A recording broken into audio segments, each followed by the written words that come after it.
As you're joining us this evening, welcome to our third keynote with the Real Love Ready Summit on Blueprints for Building a Healthy Relationship. Tonight, I'm so happy that we are hosting Dr. Ramani Durvasula with us to speak about narcissistic relationships. And as you're joining, please join the chat and let us know, share your name, where you're from. And if you have questions, please make sure that you're submitting your questions through the chat. As Dr. Ramani is speaking, she's going to do her 30-minute keynote, and you're going to be allowed, please share your comments and your questions in the chat. Hi, Claire, nice to see you. I hope you're really enjoying the summit. Hi, thank you.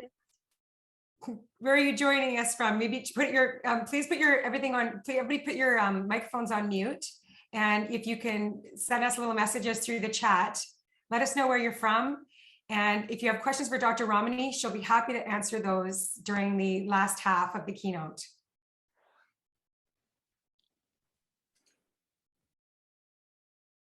So I want to start by honoring and thanking the Coast Salish people, the original caretakers of the land that I call home in Victoria. I appreciate those who have taken care of the beautiful land and waters that we call home. And I invite all of you to take a moment to acknowledge those that have stewarded and continue to steward the land that you love and live on. And tonight is our third keynote with the Real Love Ready Summit. And I'm so happy to introduce Dr. Ramani. Dr. Ramani is a licensed clinical psychologist in Los Angeles, a retired professor of psychology at California State University, and the founder and CEO of Luna Education, Training and Consulting, a company that offers a range of programs focusing on educating survivors, clinicians, coaches, and businesses on the impacts of narcissism on health, wellness, and functioning. She's the author of Should I Stay or Should I Go? Surviving a Relationship with a Narcissist. Don't You Know Who I Am? How to Stay Sane in the Era of Narcissism, Entitlement, and Incivility, and of You Are Why You Eat. Change your food attitude, change your life. She also has a popular YouTube channel, and she was just sharing with us over 700 videos on YouTube. So, you know, there's no shortage of information to learn about from Dr. Ramani on narcissism, and that focuses on narcissism and difficult relationships. Tonight, we are excited to talk about finding love in the age of narcissism. And we thank you, Dr. Ramani, for being here.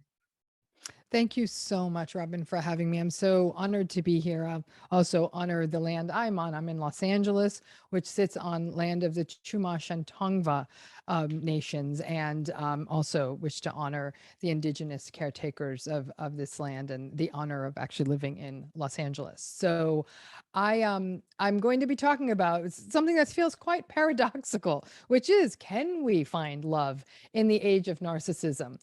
And I think it kind of goes back to sort of that old adage about how do you hug a porcupine? Very carefully. How do you find love in the age of narcissism? Very carefully. I'm going to try to do two things today. I'm going to talk about the impact of narcissism on relationships, but also how do people navigate this territory? Because it can't be that all is lost, that everyone has to say, oh, I have to forever stay alone because of how hazardous the world has become. So let's talk about how this can be done. And the way we're going to start, so we're going to talk about exactly what is narcissism. It's the buzzword of our time, isn't it? Everybody's talking about it. I got to tell you, when I first got into this gig of really thinking about and caring about narcissism, it was about 15 years ago. Nobody cared about it. In fact, my own mentor said, you're really destroying your career, concerning yourself with this thing that nobody cares about. I said, well, I'm interested in it. And then one day the world changed and everybody became interested in it. But the danger of that is that this word isn't always being used exactly correctly. One of the great misunderstandings about narcissism is this idea, it's somebody who loves to look in the mirror, just like Narcissus, who fell in love with his reflection. And it's not really that. When we look at narcissism, and we look at it from how people have defined it almost clinically, when we define it as a personality style, the pattern that really emerges is one of a lack of empathy, entitlement, grandiosity, arrogance, a constant need for validation and admiration, a tendency to attempt to control other people and control the narrative, a reactive sensitivity to criticism, but no problem criticizing others. Again, lots of entitlement, a very dysregulated emotionality in the sense of rage. When folks who are narcissistic become stressed or frustrated or disappointment, they tend to react with a rather quicksilver rage that can be sometimes quite terrifying for other people.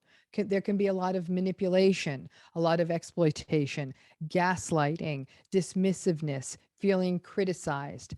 And one might wonder, okay, why is all of this happening? Why would a person have this personality? Because at the core of narcissism is a person who is actually deeply insecure and has this unconscious sense of inadequacy that they're always trying to manage, thus the need to be grandiose and play at being a sort of superhero or a super person as a defense against the fear that that inadequacy will constantly be popping out.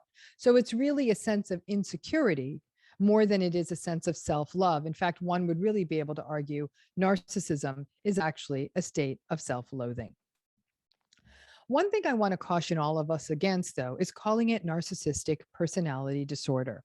That is, in fact, a diagnostic terminology, and it's beyond the scope of what I could get into this keynote, but I actually don't even think it should be a diagnosis. It's a very problematic issue. Like I said, it's a bit more of a pedantic clinical issue that I'm not going to belabor here, but a lot of the pushback people get, people who are going through narcissistic abuse, the negative psychological effects of being in a relationship with someone who's narcissistic, that when they say, oh, I'm in a relationship with somebody, they're really narcissistic, they'll often get pushback. Don't diagnose somebody, you're not a doctor. Or they'll say to me, Dr. Ramani, you've never met that person's partner, you can't diagnose them. I'm not. To call somebody narcissistic is merely to use an adjective. It's not a nice adjective, not something I want to be called, but it's no different than calling someone friendly or stubborn or agreeable or extroverted. It's descriptive. And it tells us all those things, that lack of empathy, entitlement, grandiosity. It's a word that captures a pattern. But let's not even go down the rabbit hole of narcissistic personality disorder. That gets into a diagnostic nomenclature, like I said, that doesn't even really work. And it's not what we're talking about today. So I don't even want to go there because it's not really necessary, to be honest with you. So if we kind of have a handle on what narcissism is, that really begs the question of what isn't narcissism, right? It's not self-love. So we really need to break out of that idea that a person who's narcissistic is in love with themselves. Quite the contrary. Like I said, it's inadequacy, it's insecurity. It's not at all self-love. It's actually, like I said, self-loathing. The other thing we assume is that narcissistic people are very confident. After all, they're so pretentious, they're preening, they want all the attention. Not so. True confidence really resembles humility. Truly confident people are actually often quite, if not self-effacing, they tend to be quiet about their skill set because they know they're good and they don't feel the need to dominate other people with their sense of expertise. Confidence is not noisy. And finally, the other mistake people make is that they think narcissism is high self-esteem. Actually, the way we talk about it and write about it is that it's actually inaccurate self-esteem. At times, they have a very overblown sense of, I'm so great and everybody likes me so much. And then if just one thing goes wrong, I can't believe it. No, everyone's out to get me. Why doesn't anything work out for me? It's this very victimized, almost distorted sense. So their self-esteem is, if anything, it's inconsistent and it's very inaccurate, but one would never argue it's high.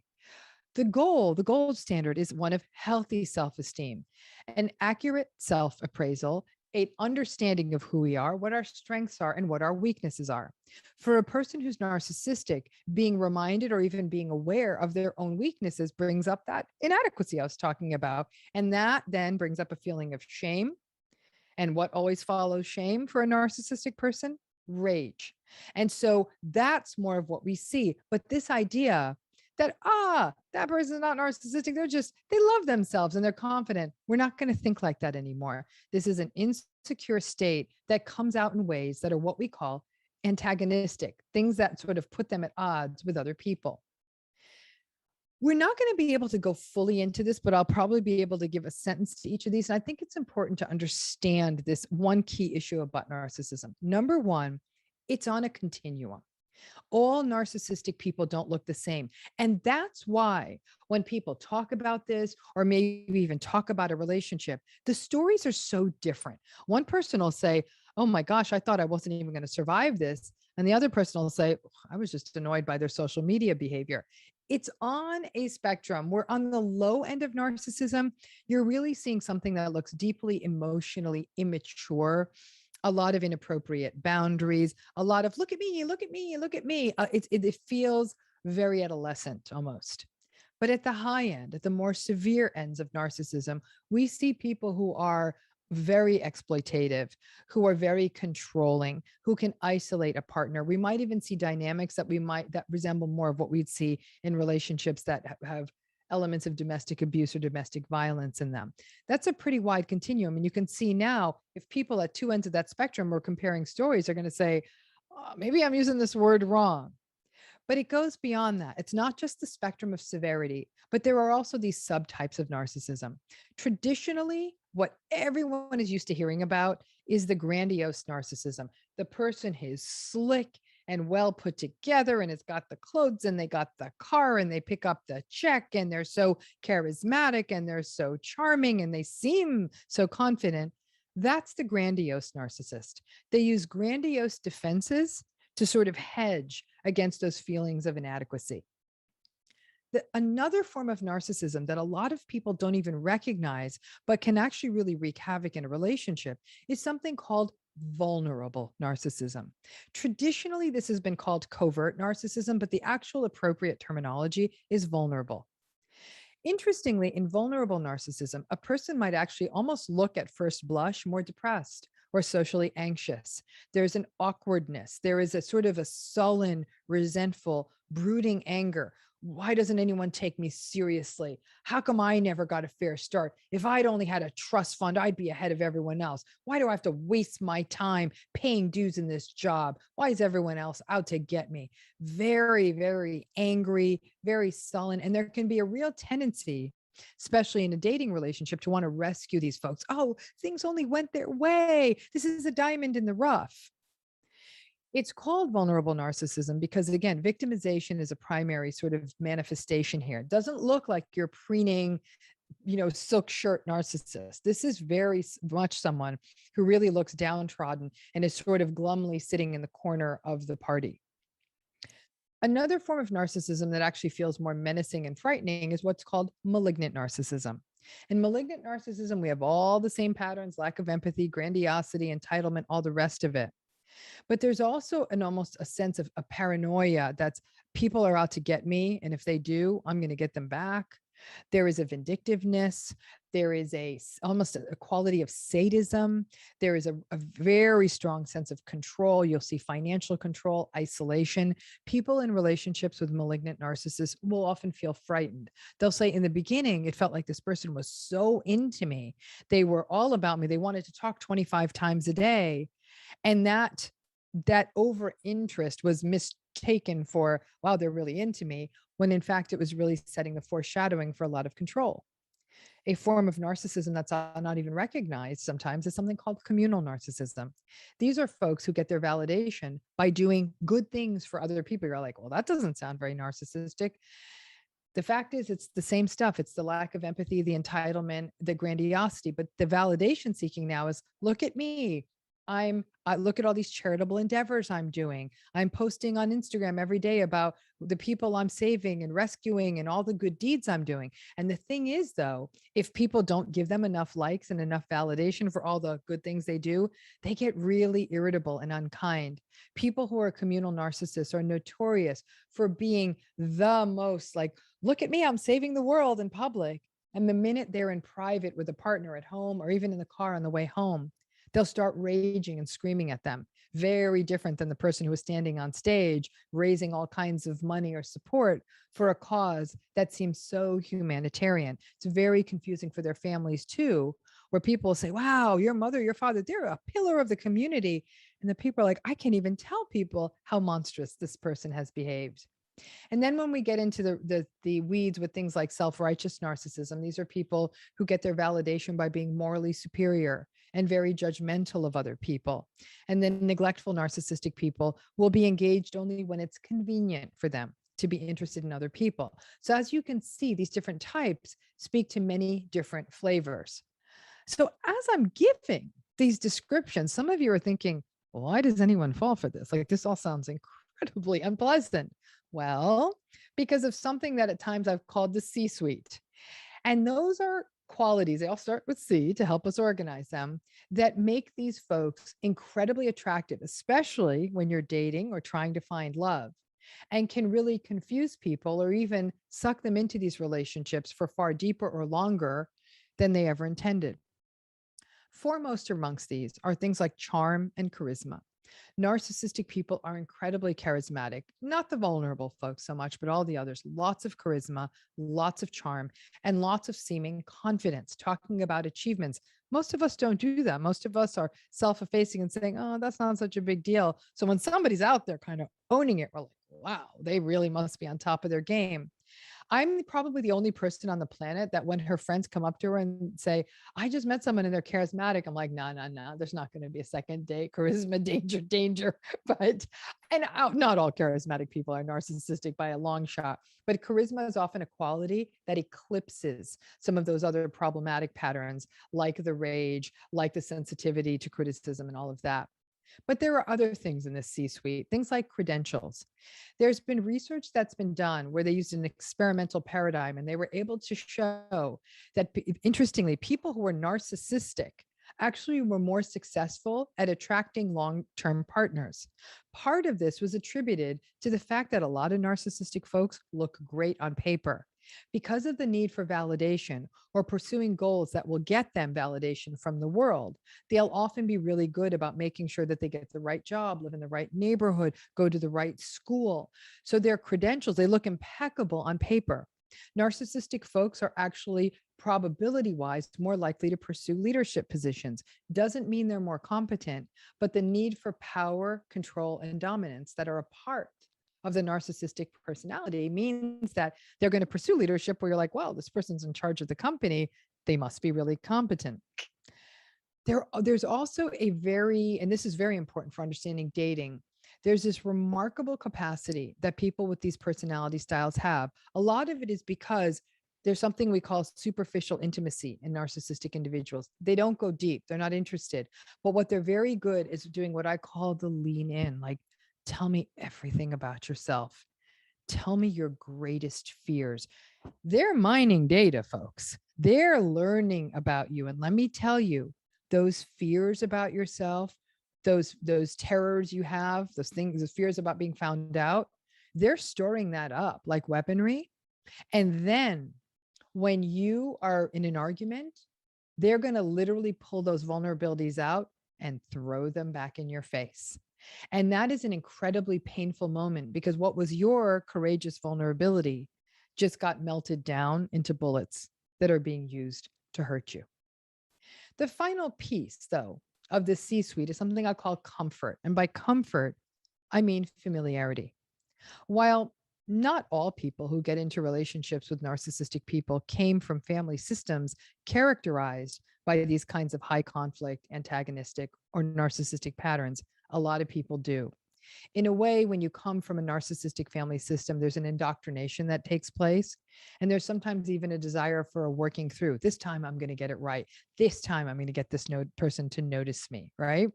That familiarity. In fact, sometimes when people say, oh, we have so much chemistry, that's when I often say, no, no, no, don't say chemistry to me. Because what's chemistry often means is there's a familiarity. There's something about this relationship that feels ancient, that feels familiar. People will use words like magical connection. And unfortunately, if somebody originated from a family of origin that has narcissistic top notes, that familiarity may actually be that this person is evoking the familiarity of that family system. And people will, again, almost write it off to this sort of magical relationship when in fact it's potentially not really good for them. So after all that, people get in. Why do they get stuck? Before I get into the why they get stuck, I'm actually going to talk a little bit about the cycle of these relationships. And then I'm going to talk about the why they get stuck, because that's actually a better ordering. Many of you have heard this term love bombing, right? Everyone's talking about love bombing. What's love bombing? It's really a phase in a relationship of idealization and seduction. With a more grandiose narcissistic partner, love bombing can look like 5 dozen roses showing up at your house, being whisked away to the best restaurants, being wined and dined, getting tickets to the impossible to get tickets show, taking a vacation on your 4th date. Things are often intense, exciting. A lot of people will call this phase as a fairy tale. This is also a time there's this intense, tell me everything. You feel as though this person can't live without you. Some people find this phase almost overwhelming. It's too much. Or like, what is happening? And other people will say, wow, this feels like a fairy tale. And instead of seeing that as a red flag, will say, well, why not? I'm solid. I deserve a fairy tale. So it's not this idea that everybody that's falling into this is a shrinking violet or somebody who's scared of their own shadow. Not at all. In fact, some of the most healthy, confident, strong people I know are the ones who get into these relationships, because it feels very special in the beginning. And it's people saying, well, I deserve special, instead of special is a red flag. The problem is that the red flags are there and people are ignoring them or justifying them. Love bombing can last anywhere from 2 weeks, sometimes as long as a year, but the modal amount of time is somewhere between 6 weeks and 3 months. Okay, maybe 4 months. After you sort of almost exhale and say, all right, maybe it's a fairy tale, maybe they're red flags, but I'm all in. The minute the narcissistic partner gets the idea that you're all in, the phase of devaluing starts. All of a sudden, there's some passive aggressive barbs, some invalidation, disrespect, gaslighting. You're like, wait a minute, what's happening here? Now you're trying to say, wait a minute. I want to go back to that other stuff. That love bombing stuff felt good. People almost feel like they're chasing a high. They want to go backwards, right? And so this devaluing phase starts, and people are starting to feel like it's a bit of quicksand. There can be a lot of arguing and tension at this point. As the devaluing phase proceeds, then the relationship enters what's called the discarding phase. Now, discarding doesn't necessarily mean that the narcissist breaks up with you or you break up with them, but it may, what it is more likely to be is that it could be the relationship ending. It could be infidelity. It could be what we call triangulation, where the narcissistic person starts comparing you to people from their past, or starts comparing you to people from their present. You notice that they're a lot less engaged. They may be less interested. They may run hot and cold. If the relationship does end, whether because you end it or they end it, in a significant proportion of cases, something called hoovering happens. They try to bring you back in. And this in and out, on and off, fight, break up, make up cycle is very common in narcissistic relationships. Why do people get stuck in these relationships? It's what I call the quicksand. There's hope. There's always this hope that this is going to get better. They're just stressed. They're on residency. They just moved. They got a lot going on. They didn't get enough sleep. They didn't mean to say that. It's this hope that it's going to get better. So people keep waiting. Then there's guilt. There are enough good days to keep people stuck, and they'll feel bad. Well, this person, it seems like they'll have a tough time if I go. They're begging me to stay. And a lot of people really get pulled in and stay in over and over on that guilt. There's pity. I feel bad for this person. Like they're really actually insecure, and I'd feel bad to sort of leave them in the lurch. There's fear. I'm afraid of being alone. I'm afraid that maybe the devil I know is better than the one that I don't. I'm afraid that I don't want to start over again. I'm afraid that maybe I'm not reading this relationship right, and I'll end the relationship with them, and the next person will get a better version of them. There's love. Listen, there's, again, enough good days in there that people genuinely feel a sense of love for this person, and it's real. And if it's your love and it's real, then it's your love and it's real.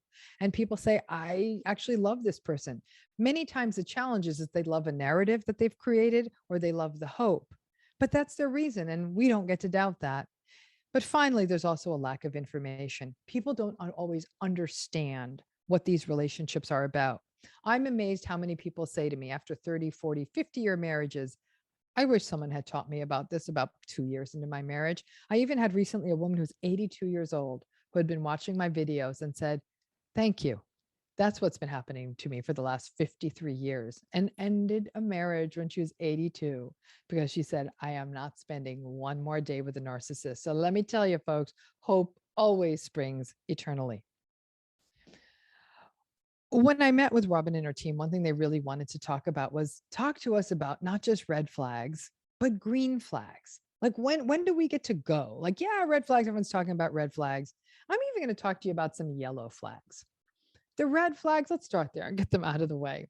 The red flags are things like chronic invalidation, or not even, and it doesn't even have to be as extreme as you think. It might be that you state a preference or something that's something that's meaningful to you professionally. And there's a bit of, wow, that's not something that people make money at.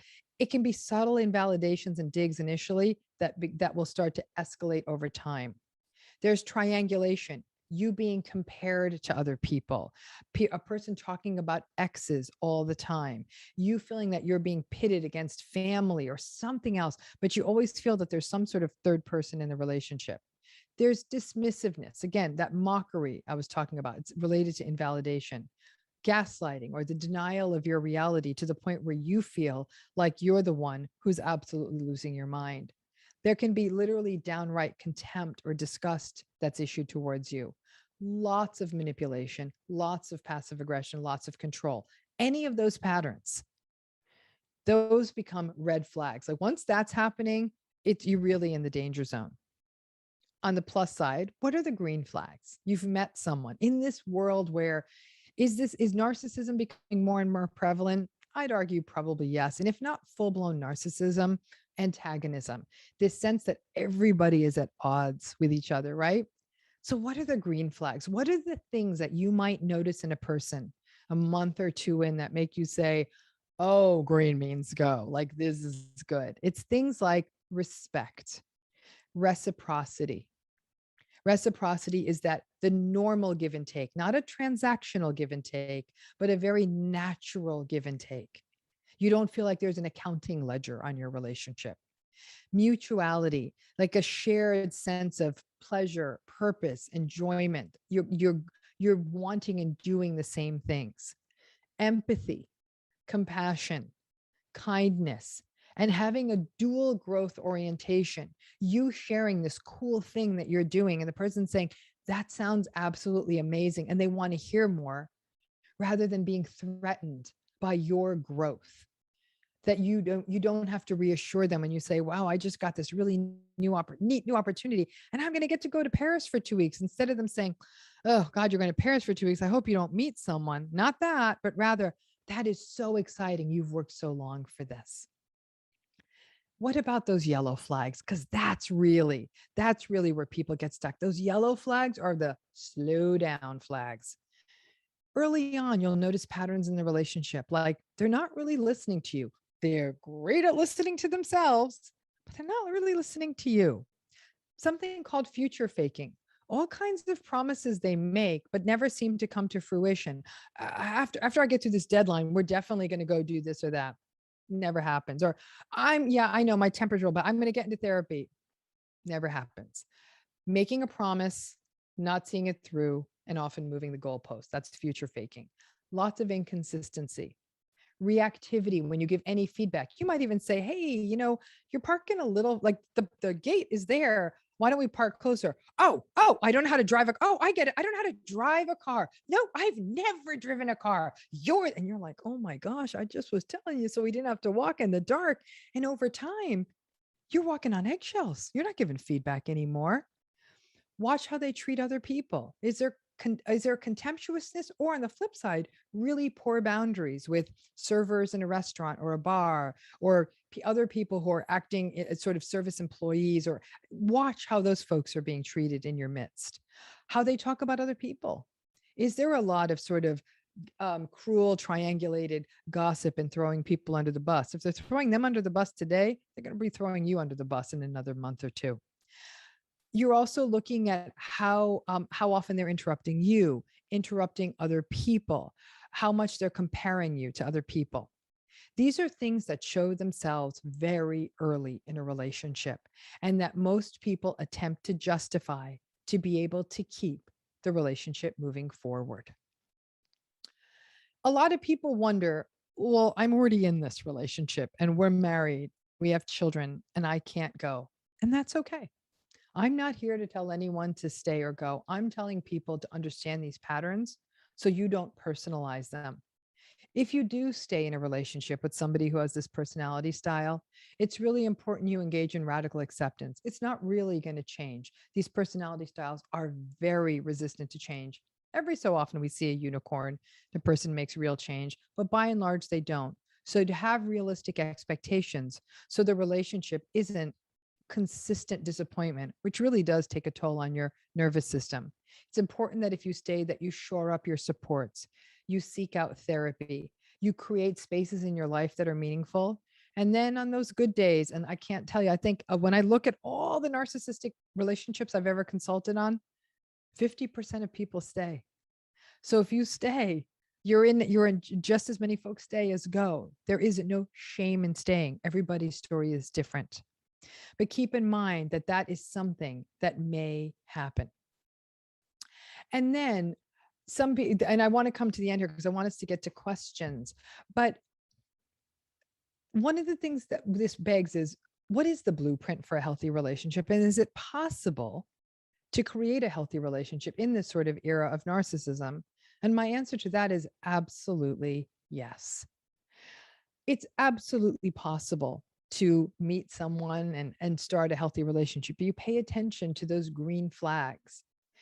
You get comfortable with your own solitude. Any client I've ever worked with that's coming out of a narcissistic relationship, I can't force them to do this, but I say to them, I want you to commit to a 12-month detox.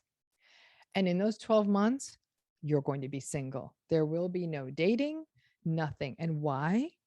Because a narcissistic relationship steals us from us. It steals our sense of self and our identity. To learn to be comfortable with your own solitude, to learn your own preferences. Maybe you like eating Cheetos in bed while you watch French films. That's great. To live in a world without judgment and without invalidation. To get to know you so that when you meet a person, you're willing to honor the yellow flags and not justify them. You're willing to pay attention to the green flags and recognize that you deserve them. And that even no matter how balmy the love bombing is, to always keep an eye out for those yellow flags and say, I am not doing this again, or I am not doing this. But that really means to break out of the cycles of justification and really say, and going back to that classical Maya Angelou quote, when somebody shows you who they really are, believe them the first time. So I could go on about this, but I promised to answer some questions. And I'm hoping that in the questions, we may be able to open up to some of the things that I may not have covered. Because honestly, folks, I could go on for 24 hours about this and we ain't got 24 hours. So I hope this is a bit of a primer or an introduction to what these relationships are, how they impact us, what the yellow, red, and green flags are. And that, is it impossible? No, absolutely not. All of us can fall in love in the age of narcissism, but it really means that we need to learn to protect ourselves and pay attention. Wow, that was such a powerful 32 minutes. Really, Dr. Ramani, you just filled it with so much amazing information. Thank you. We did have some good questions coming through as you were speaking. Awesome. The first question is, do you think there are narcissists who could display qualities that are vulnerable type and at times are more the grandiose type, maybe depending on the situation? Yep. So whoever asked that question to me is probably already a scholar and should already be getting their graduate degree in psychology. That is an incredibly astute analysis, because actually that is what narcissism is. It's like a the two-headed god Janus, right? It's the two sides of a coin. What we know is that people are either more grandiose, more vulnerable, using those two classical subtypes, but every narcissistic person has both parts to them. At times of stress, threat, disappointment, or when the inadequacy is being pinged, the vulnerable type comes out. more passive aggressive, more victimized, angry, resentful, sullen, perhaps even anxious. But when things are going the way the narcissistic person wants, you see the puffed up, pretentious, preening, arrogant narcissistic person. It's actually incredibly confusing for people in these relationships because they'll see the person go from passive aggressive and victimized to on top of the world, manipulative, arrogant. And a lot of times people feel like, I don't know who I'm going to get. Well, you don't know because you often don't know how their day is going to go. And for the rest of us, well, certainly our moods will change a little depending on the day we've had. We're still able to keep a pretty consistent level of empathy. Like we're still going to be loving to our children. We might say, oh, I had such a tough day, sweetie, but you still want to hear about your child's day. Not so with a narcissistic person. If they've had a bad day, everybody's going to have a bad day. So basically those two subtypes of grandiose and vulnerable narcissism coexist in all narcissistic people, which is why you would see both of those presentations. Wow. You talked about love bombing and how after time, there's this, it's almost, this devaluing starts to happen. And so I'm wondering, you said, and maybe I'm just not understanding 100%, but that there, like, would there be triggers to that shift happening? Yeah, it's a great question. And I think I was rushing it. So I really want to draw this out a little bit. Love bombing is such an interesting experience because traditionally when we think of love bombing, we do think of the 5 dozen roses and the big nights out and the gifts and the excessive attention. Keep in mind too, just want to give you the almost the vulnerable narcissistic version of love bombing. What it can often be is a lot of oversharing. You might fall into the role of being their rescuer, like, oh, if only they had a car, they'd be able to get to these job interviews. I'm going to give them my car. Like, if for a person who is a rescuing nature, a vulnerable narcissist can often feel like a project. So the love bombing then almost becomes this sense of falling into this person's world and wanting to make everything magically better. But to your point, Robin, where does this transition happen when we go over into the devaluing phase? Here's where it gets interesting. For the narcissistic person, they have what's called a very anxious attachment style. They are always convinced that people are going to leave them. There's a lot of anxiety. There's a lot of abandonment fear, basically. So they are almost always treating you as somebody who's about to leave them. So they're kind of a little bit angry at you all the time, even though you have no intention of leaving. The love bombing phase is a period of time designed to get you to be all in. So when that moment comes, when they sense that you're all in, maybe you move in together. Maybe it's a very fast engagement. Maybe you say, I love you, but it's something that communicates to them that you're all in. That's the moment the devaluing starts. So as long as it's a game, the love bombing continues. The minute you breathe in and almost say, okay, I'm in, let's commit. Let's get to the sort of the day-to-day part of this relationship, game on, devaluing begins. Wow, it makes a lot of sense. It's pretty scary, actually. But yeah, there's so much manipulation in that. So there was a lot of, and I'm going to continue watching the chat. So those that are live, please continue asking your questions and I'll make sure I ask. But there was a lot that came in through the summit this week. The first is, how do I handle being a family villain when I go no contact with my narcissistic abuser? Even my family loved them because they were often generous with their resources, but use that as leverage in our relationship. Correct. So the story that this person is laying out of being the family villain because of the generous narcissist, it's interesting because what's happened is the family is almost pushing this identity. This is how enabling works, right?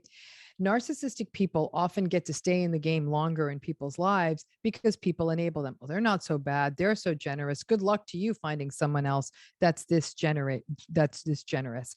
And then it makes you wonder how much the family system works from a narcissistic point of view too, of not having empathy, of not hearing you, of putting their needs first. So this idea of being painted as a family villain, this speaks also to this idea of not only does this person have to face the loss and coping with recovering from the narcissistic relationship with the partner, now They may also have to manage the grief of, wow, my family really doesn't have my back. Like they were about to throw me under the bus for another trip to Hawaii. And there is a really dire moment when you recognize that my family didn't necessarily have my best interests at heart, but what were actually either their best interests or what they thought my best interests are, which they didn't talk to me and find that out. So there's a moment of grief there. So what do you do about that? One thing I'll tell you right off the bat, don't try to explain it, because the more you explain it, the more you're falling into these justification patterns. I always tell people who are in narcissistic relationships of any kind, I want you to remember the word deep. I tell all survivors, you need to go deep. What does deep stand for?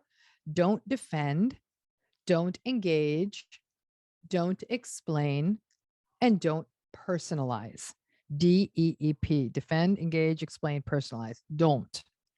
Because when you do that, they've already got their agenda. They've got their story. You're the villain and you cut off this person that we thought was so great. Remember, that's the triangulation. Narcissistic people are the masters at triangulation, turning people against each other. And in this case, this narcissistic partner did a masterful job of getting into the family system, using generosity as a tool to mobilize them. We call them flying monkeys when the narcissistic person mobilizes a group of people, in essence, to do their bidding. And now these family members are doing the bidding for the narcissist. And this person who had the courage to leave the relationship is being branded the villain. So don't engage, don't defend. I would say keep it tight. Things like, it didn't work out. Sometimes things don't. This is healthier for me to move forward. And if the family wants to continue to villainize and demonize someone for that choice, this person actually faces the more difficult and treacherous path forward of trying to decide, how do I now have to set boundaries with my family? It's a piece of intel you may not have wanted to see about your family, but now you're seeing it and want to pay attention to that, because it's very possible if this person got into yet another unhealthy relationship, their family would enable that too. Mm-hmm. Can you maybe talk about how we forgive narcissistic behaviors in those who are considered to be of a higher social or economic class than those of lower social or economic classes? Why is this, and how can we be conscious of this while in a dating phase? That's interesting. I mean, I read that question. You showed it to me ahead of time, Robin, and I actually grappled with that one. I thought the question was just going to be about forgiveness. I think this person's question is less about forgiveness than it might be about enabling, right? Why would we allow people of higher socioeconomic status to get away with things we wouldn't allow people of lower socioeconomic status? There's a few reasons of that. One sometimes is actually fear. There's a sense that this person, because of their money, may have power or may be able to cut off or make opportunities happen. The other is that people who have money are often considered to be emblematic of success or aspiration, even if they're not, even if they didn't earn their money or they did shady things to make that money. I think part of it is sort of internalized classism that's a part of our culture, and the sense that we do view people lower on the lower end of the socioeconomic spectrum are often treated as more disposable, if you will. And I think that that's like, it's any kind of an internalized kind of oppression, and internalized classism is a very, very big problem and issue in the world. But I do think that more often than not, what we will see is that when a narcissistic person has means, they're more likely to be grandiose or malignant. When we have people who are narcissistic who don't tend to have economic means, they do tend to be more vulnerable narcissists who tend, interestingly, sometimes to pull for something different, not as much fear as much as pity. And whereas the grandiose narcissist may either pull for fear or adoration. But I think that might be it. Now, if this person's question, and I wasn't entirely sure where they were going with it, I thought they might mean it in a public way. Like, I think publicly, when a narcissistic person is famous or really rich or a celebrity, there's a tendency to, oh, but they make such great music or they make such great movies. Again, I don't know that the word is forgiveness. I think it's confusion. And people will say, you keep buying their records and you're enabling them. And I suppose that's true. And maybe that's a little of what this question is getting at. Whereas where somebody doesn't have all those things to offer, we're not as worried about enabling them because there's really not the same kind of economic way to enable. But I do agree that when a narcissistic person has a lot of cultural wealth or power, they get away with it a lot more because people want to keep people up on pedestals, up on those pedestals. And we as a population don't take well to when I won't even say heroes, but the people who are idolized get knocked off those pedestals. It kind of throws off our sort of our entire sense of what's up, what's down, what's right, what's wrong. And all of a sudden people are throwing away old CDs and old music and old movies saying, I can't watch this anymore. And we've seen that happen after lots of scandals. How do I start building relationships with someone after narcissistic abuse? I keep catching myself in cycles of negative self-talk, and I feel like it's keeping me from being able to get close to people. Yeah. Remember what I was using the word grief, and grief is a very, very real experience after the loss of a narcissistic relationship, but it's not the usual grief. When we think of grief, we think of a death, or we think of a loss, like a divorce. So it's, it's the loss of a marriage. But the grief after a narcissistic relationship is something quite different. It's the loss of self. You feel like, how did I let myself go all the way in there?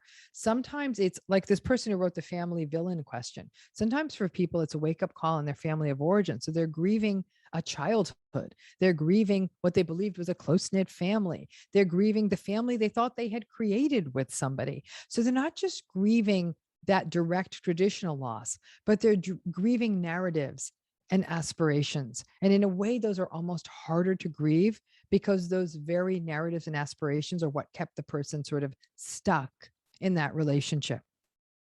So that said, number one is to give yourself time to grieve. Walk through it all. Grieving grieving the reality that was taken from you, that you're going to get back. Grieving the self, that you're going to get back. But understanding that all of that happened. Number two is to stop the cycles of self-blame. It's not you, and this is not your fault. This is why I fight so assiduously for this issue of narcissistic abuse. I really want people to get this is not your fault. We're not taught this. Most therapists don't talk about this. People go into these relationships so well-intentioned saying, well, I'm not going to label someone. I'm going to show empathy. I'm going to love them. And it keeps getting thrown back in your face. It's a really, really big paradigm shift for people. So it's the self-forgiveness, self-compassion, and ending the cycles, not only of self-blame, but also of self-shame. People are very ashamed that they let this happen. How could I have been so foolish? Everyone else saw this. You're not foolish. I talk about this, and I've been through this more than once. So it happens to us because of the very best parts of ourselves, the parts of us that want to trust, the parts of us that do have empathy, the parts of us that do have compassion. They get played. And I actually think that if they get played and we don't lose them, then we've won. The narcissistic people have won when we walk away from our own compassion, right? And that's got to start with yourself. And so I think it's a process of letting go. This is why therapy is so important. Therapy with a therapist who gets this. I have clients who went through 40-plus-year narcissistic marriages, and some weeks they keep replaying it again and again. And I listen, not from a place of impatience, but from a place of I'm trying to hold space for them. Compassionate, loving space, validating them, letting them know this wasn't your fault. This is what happened. You didn't know. And there's so much grief and the tears feel like they won't end. I know the tears will stop at some point, but we just need to be there for people and receive them. That's why I want that 12-month detox too, to do all this working through, to become acquainted with your preferences. I sometimes tell people, I'm being a little flippant when I say this, but to kind of go on what I call sort of a trauma tour. And what do I mean by that? That restaurant where they left you in a huff and a rage, or that coffee shop where you saw that they were texting another person. I want you to go back to those places. And I want you to go with your best friends, the ones who make you laugh. And you're going to be scared, and your heart's going to be racing, and you're going to feel sick. And damn it, you're going to take that place back.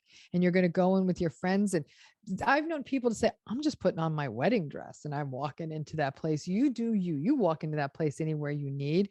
I don't care if you go in there and order their best champagne and have dinner. Take those places back. get to know yourself. I tell people you need to make 3 lists. I need you to make what I call the ick list. Every terrible thing that happened. Why? So when they try to hoover you back in, you're like, oh, hell no, I am not doing this. The other list, I call it, in the past, I've called it the biscuits in bed list. Like, it's all the things you couldn't do when you were in the relationship and now you can do because you're doing your own thing. It could be, I'm going to watch films with subtitles. I'm going to go to that restaurant they wouldn't go to. I'm finally going to go on that vacation that they felt was wasteful. I'm going to go back to school.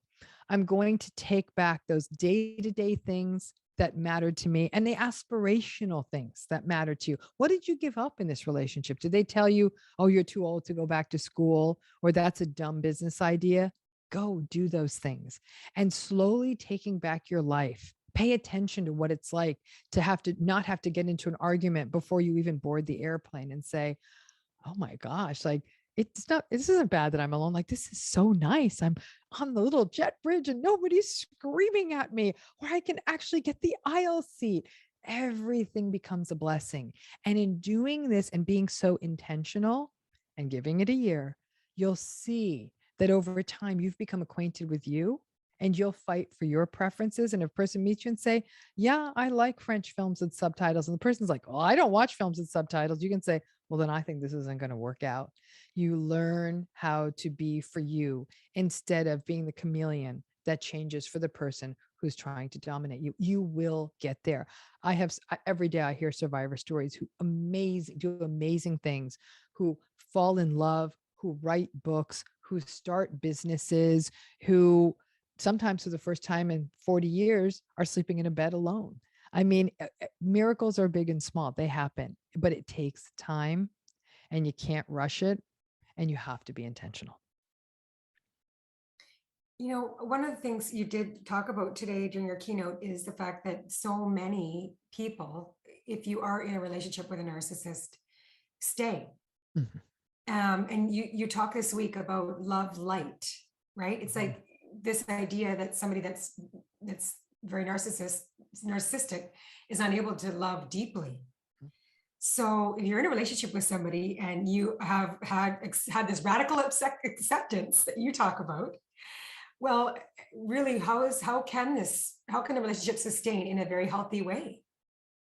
It really can't. I think that one of the big philosophical question is, do narcissistic people love?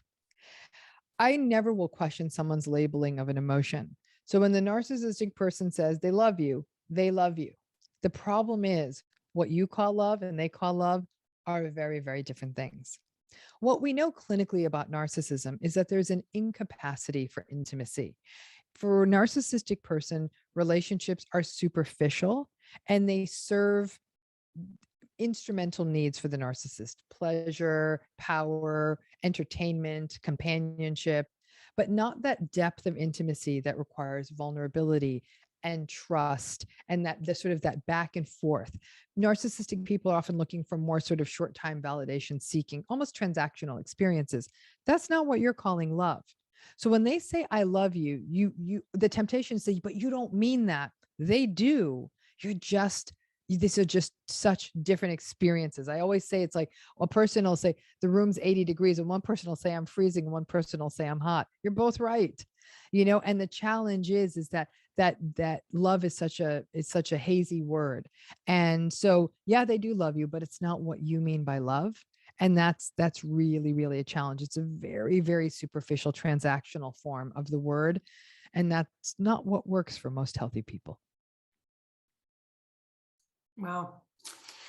The next question is, I've been working on repairing myself after growing up with narcissistic parents, and I've gone low contact with them, but I worry about my siblings who are still being abused. Mm-hmm. There's a big age gap between my siblings and I worry that they will develop either the same behaviors or the negative self-talk and experiences that I've spent the last couple of years unpacking. Is there a way I can protect them and model healthy relationships for them? I think it's a great question. And I love that this person uses the word low contact. I think no contact is what it sounds like. No contact. You don't see a person, you don't talk to a person. And that's often an impossible bar for a lot of people to set because it means they can't then see other family members that matter. They may have children with someone. I mean, it's not always possible. I love this idea of low contact because there's some contact, but it's something we also refer to sometimes as gray rocking, which is sort of this very sort of neutral, disengaged form of contact. But this person is saying, I still have siblings in the house. One thing that is almost impossible to do is to tap someone on the shoulder and say, hey, yo, mom and dad are narcissistic. Okay. It often doesn't land well. And it's often confusing for people. I tell people if somebody is in a difficult narcissistic relationship and you want to be there with them, I say, check in with them. If you observe something that makes you uncomfortable, you see that they were the subject of an unempathic interaction or somebody sort of treated them in a contemptuous way, you go up to them and say, hey, I just saw that. Are you okay? That communicates to the person that what just happened to them wasn't okay. You don't even need to call it that way. You just say, are you okay? And you give them the opportunity to share their emotions and feelings about the situation. When a person shares their experience about this person's sibling says, mom said this and dad says that, ask the person first, how do you feel? We always want to say, well, that was wrong or that was bad. And that often makes some people pull back and feel like that's a little intense, right? Because they're not ready to cut that relationship off. So check in on how they feel, be there for them, model empathy, model healthy communication, listen to them, don't interrupt them. I know this person said that their concern is that their siblings will end up either narcissistic themselves or engaging in the negative self-talk. One thing we know that is that when a person has a narcissistic parent or parents, the most likely thing that's going to happen to them as adults is that they're going to become deeply anxious as adults. A lot of, again, the negative self-talk, the self-doubt, the sense of I'm not enough, that tends to be what really plagues people with narcissistic parents. A much smaller subset become narcissistic themselves. But I think it's about maintaining open lines of communication, not trying to proselytize or convince them of something, but modeling healthy relationships and being there for them when they share what their experiences are, as well as carving out time with these siblings that doesn't involve the parents. Having that healthy time and showing them that your relationship with these siblings is defined by something other than just your parents. Because then that, again, creates a sort of clear, healthy line of communication and stability for these siblings who are still stuck at home with the difficult parents. Mm-hmm. Time is going by so fast. We have time for maybe two more questions. One question came in on the chat saying, I have started a new relationship after having been in multiple narcissistic relationships and then taking a break from dating. And I'm feeling hyper vigilant. Would you say that feeling eventually fades or lessens? So what this person is describing is this hypervigilance in a relationship after having been through several relationships is ultra normal. Most people who've experienced narcissistic abuse on the back end have a picture that looks like at times almost a post-traumatic picture, but there's also a wisdom. And I don't view the vigilance as just being a pathologic state. I think there's a wisdom to it, right? If I touch something several times and it burns me, I'm going to be a little tentative when I touch it again. I always say to narcissistic abuse survivors, this is going to take a minute. You have the right for this relationship to be paced at a way you want. If somebody ever tries to rush you, well, this is awfully slow, then this isn't your person. A person who's loving will have that mutuality, that reciprocity, that respect for the pacing that you need. That hypervigilance will slowly fade with time when each day is characterized by trust and consistency, right? There's a new habituation that takes place, a new getting acculturated, if you will, to a trusting space. And we know this from trauma survivorship. When a person is in a place of safety and validation, some of those trauma responses actually start to come down. I highly advise somebody who's in a new relationship to be in therapy, to have that sounding board. Because I've worked with so many clients where they're saying, I'm in a new relationship, and they'll say, they ordered lemonade before I got there. Is that a red flag? I'm like, no, it's about 90 degrees. I think they were thirsty. You're good. So I get it. But I have to say, some folks, though, they will actually see real red flags and act on them and say, I think I'm being ridiculous. I'm not at all. They're on point. But see, acting on the red flags for them feels really, it feels really intense. I think it's magnificent when somebody who's been through narcissistic relationships has the courage to put themselves in the vulnerable place of entering to another relationship. But what I tell people is that the wisdom of survivorship is that you give yourself permission to pace this relationship in a way that feels right. And with each day, with a little bit more trust, you can feel that foundation feels stronger under you every day. But and catch your justifications whenever you're using the but, well, and you're making excuses. Pay attention to that, because that's the kind of justification that gets people stuck in those narcissistic relational situations. I really love what you say, what you just said about, if you've been in a narcissistic relationship and you're looking, you're settling in and being ready to enter a new relationship, and you're dating somebody, let's say, and you're in therapy, why not? I mean, you have somebody trained that can be giving, like you said, it might be just all these green flags, but you may not understand those as green flags. Correct. Right? Yep. So, absolutely. It's essential, because yeah. it's a person who, because many times friends will fall into an enabling role. Oh, give them a chance, or it's so great you're getting on the horse again. I'm working through a 12-month detox with more than a few clients right now, and all their friends are like, I don't understand. Like, why doesn't your therapist let you? What is 6 months? You should be dating. And I'm like, oh no, 12 months. We're getting to, and you know what? The clients, the people who've been through narcissistic abuse will say, yeah, I'm good to wait for 12 months, but there's so much pressure. You're out, you're free, you can finally date. And I say, right now, it's all about you. It hasn't been about you for so long. Once you get that, is then you can tentatively move in. But if anyone tries to say, well, this relationship is moving too slowly, again, not your person.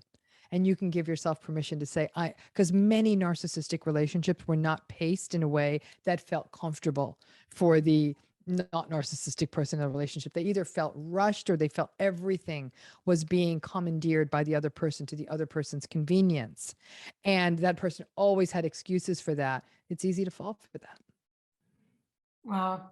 Well, I know our time is up, but I just want to thank you so very much. The chat's been so active, and I know that there's so many that are in the summit that'll watch the recording and just get so much out of this, as we all have during this live. So thank you so much, Dr. Ramani. Can you tell us what you're working on these days and what you're passionate about, and how we can continue following, learning from you? Well, first of all, Robin, thank you so much for this beautiful opportunity. I've loved working with you and with your team. So I really appreciate it. I hope this whole week has been helpful for everyone. It has been. So I'm so glad to hear that. So where can you find me? I've got 2 books, as you talked about. Don't You Know Who I Am? And Should I Stay or Should I Go? You can find out more about those books on my, and I have another book that's unrelated to this topic, but it's about authenticity. Those are all available on my website. My website is drramani.com. The word doctor spelled out, DOCTOR-RAMANI. On my website, you can find pretty much everything you need, like links to interesting articles and different kinds of maybe news things I've done, and documentaries and things I've written, and all of that. I have a YouTube channel, and we have a new video every single day. So if there's anything you want to know about narcissism, you're going to learn it there. A lot of people just almost treat it as a daily podcast that they can listen to. You just go to YouTube and Dr. Ramani, and there I am talking narcissism at you from my basement. So you can find that. And I do seminars about every other month. I'll be doing one actually on November 13th on gaslighting, everything you've ever wanted to know to be more gaslight resistant. And if you want information on that, you could either go to my Instagram. We'll have info about that there soon. It'll be on my website soon. We just set the date today for that one, but it's learning to be gaslight resistant is one of the most important tools to push back on narcissism and narcissistic abuse, whether it's in a family relationship, partner relationship, or even in the workplace. And so we'll be providing those tools, and you can follow on Instagram, and always putting up new posts and new content and things that, again, new videos we have coming out. So there's always something out there that giving this information, because I think that for everyone, what I'm tired of is watching how many amazing people have had their wings clipped and their voices silenced by these relationships. I want to return everyone their wings and their voices so they can go out and be the best version of themselves and not be limited by these relationships and the sense that you're not enough. You're more than enough. And I think it's high time that the world knew that. Wow, that is absolutely beautiful. Thank you, Dr. Ramani. Thank you. It's my pleasure. Thank you. I'm very honored. Thank you. I'm going to close our evening with a blessing, and it is much of this blessing is from your words. So may we remember that narcissism is born from deep insecurity. May we break free and or create firm and clear boundaries with those people in our lives who have narcissistic behavior. May we understand that many narcissistic abusers may never receive justice for the hurt they cause others. However, we can reframe our thinking around this. We can choose to view the break from narcissistic abuse as freedom from demoralization, freedom from gaslighting, freedom from their entitlement, and freedom from their lack of empathy. May we no longer personalize how a narcissist has behaved and stop judging ourselves as being in the wrong. And may we stop ruminating over past experiences involved with a narcissist. Ruminating cannot fix the unfixable. Ruminating takes up precious energy, time, and space in our lives. And may we be more mindful, live in the present moment, and do more things that give us joy in life. So thank you, Dr. Ramani. Thank and you. On behalf of everyone here tonight, I just want to thank you for giving us all of this wisdom tonight, and many blessings. To you too, Robin. Thank you. That was absolutely beautiful. I really appreciate that. Thank you.